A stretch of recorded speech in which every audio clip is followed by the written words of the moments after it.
ඔයා කවදා හරි කැසිනෝ ප්ලේ කරලා තියෙනවද? දැන් මම මෙහෙම හොවට පස්සේ ගොඩක් අය මේකට නෑ කියලා කමෙන්ට් කරා. හැබැයි ඒවා මෙන්න මේ විදිහට ට්‍රේඩ් කරනවා නම් ඔයා කරන්නේ කැසිනෝ ප්ලේ කරනවා වගේ වැඩක්. මේ මාකට් එකේ ට්‍රේඩර්ස්ලා වර්ග දෙපිරිසක් ඉන්නවා. පළවෙනි පිරිස තමයි ට්‍රේඩින් කියලා හිතාගෙන ගැම්බ්ලින් කරන අය. ඉතින් මෙයාලා කරන්නේ කොහෙන් හරි සල්ලි ටිකක් හොයාගෙන තමන්ගේ account එකට දාගෙන කිසිම ස්ට්‍රැටජි එකක් නැතුව ප්ලෑන් එකක් නැතුව ට්‍රේඩ් කරන එක. ඉතින් මේගොල්ලෝ සමහරලාට ප්‍රොෆිට් කරනවා තවත් සමහරලාට ලොස් වෙනවා. නමුත් ගොඩක් වෙලාවට හරි ප්ලෑන් එකක් ස්ට්‍රැටජි එකක් නැති නිසා මෙයාලා ලොස් වෙන තියෙන සම්භාවිතාවය ගොඩක් වැඩි. ඇත්තටම ට්‍රේඩින් කියලා මේගොල්ලෝ කරන්නේ කැසිනෝ ප්ලේ කරනවා වගේම වැඩක්. දෙවෙනි පිරිස තමයි මේ වැඩේ හරියටම කරගෙන යන ප්‍රොෆෙෂනල් ට්‍රේඩර්ස්ලා. ට්‍රේඩින් කියන්නේ අපි ගොඩක් දේවල් ඉගෙනගෙන ප්‍රැක්ටිස් කරලා හදා ගන්න ඕන ස්කිල් එකක් කියලා මගේ වීඩියෝ වලින් මම ඔයාලට ඕනේ තරම් කියලා තියෙනවා. ඉතින් මෙන්න මේ ප්‍රොෆෙෂනල් ට්‍රේඩර්ස්ලා තමන් අන්නේ හදාගත්ත ස්කිල්ස් වලින් මාකට් එකේ ස්ට්‍රක්චර් එක අඳුරගෙන ට්‍රේඩ් එකකට එන්ට්‍රි එකක් ගන්නවා. මේගොල්ලෝ හරි ප්ලෑන් එකකට සිස්ටම් එකකට මේ වැඩේ කරගෙන යනවා. මේ ට්‍රේඩින් කියන්නේ ඇත්තටම ડોක්ටර් කෙනෙක් සර්ජරි එකක් කරනවා වගේ වැඩක්. පයිලට් කෙනෙක් තමන්ගේ ප්ලේන් එක අදාළ තැනට හරියටම ෆ්ලයි කරනවා වගේ වැඩක්. ඉතින් මේකෙදි අපිට ඉගෙන ගන්න ගොඩක් දේවල් තියෙනවා. බිගිනර් ලෙවල් එකේ ඉඳලා ප්‍රොෆෙෂනල් ට්‍රේඩර් කෙනෙක් දක්වා එනවා කියන්නේ ඇත්තටම මේක ලොකු ජර්නි එකක්.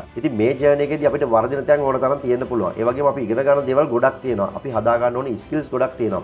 මම මුලින් කියපු ගැම්බ්ලර්ස්ලා තමන්ගේ ලක් එක ගැන විශ්වාස කරලා ට්‍රේඩ් කරද්දී ප්‍රොෆෙෂනල් ට්‍රේඩර්ස්ලා ට්‍රේඩ් කරන්නේ තමන් හදාගත්ත ස්කිල්ස් වලින්. ඉතින් ඔයත් මෙච්චර කල් ට්‍රේඩ් කරේ ගැම්බ්ලර් කෙනෙක් විදිහටද එහෙම නැත්නම් ප්‍රොෆෙෂනල් ට්‍රේඩර් කෙනෙක් විදිහටද කියලා මේ වීඩියෝ එකට කමෙන්ට් එකක් දාන්න. ට්‍රේඩින් ගැන හරියට ඉගෙන ගන්න කැමති නම් බයෝ එකේ තියෙන ලින්ක් එකෙන් මගේ WhatsApp group එකත් එක්ක join වෙන්න.